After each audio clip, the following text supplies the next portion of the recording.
One of the things that Chattanooga has is a rich history around growing consumer brands, around growing retail opportunities in the food and beverage space.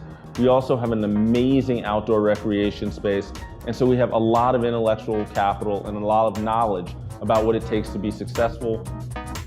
We're a manufacturing town. There's tons of different products that are born here, and there's a lot of competition, but it's a good level of competition. It is a good test bed for food and beverage concepts to flesh out if they're scalable and can succeed. We have over 8 companies in the accelerator, and they're all at different levels and need tons of different expertise. We just took on 2 major markets and are looking at to take on, within the next year, 3 more major markets. And at this point, it's kind of, joining the CO.LAB was a way for us to go from being a small-scale business to being a more successful, rapidly growing business. So one of the things we would really like to do is move to some automation of the packaging of the bars.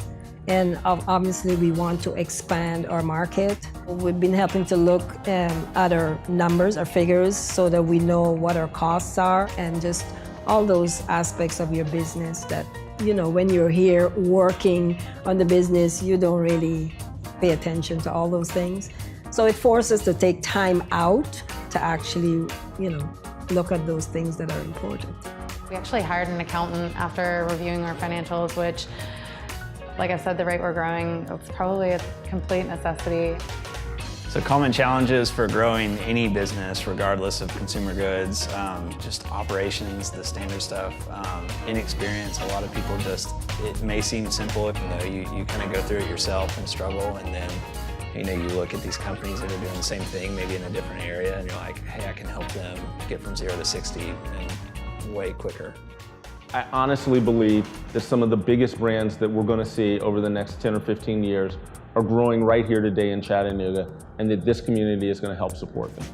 It was great for me to look at other people building a startup and see kind of like where we've come from and where we're at. So it's good to know that we do have a community we can fall back on and ask questions to. And I think that's only going to make us more successful in the future.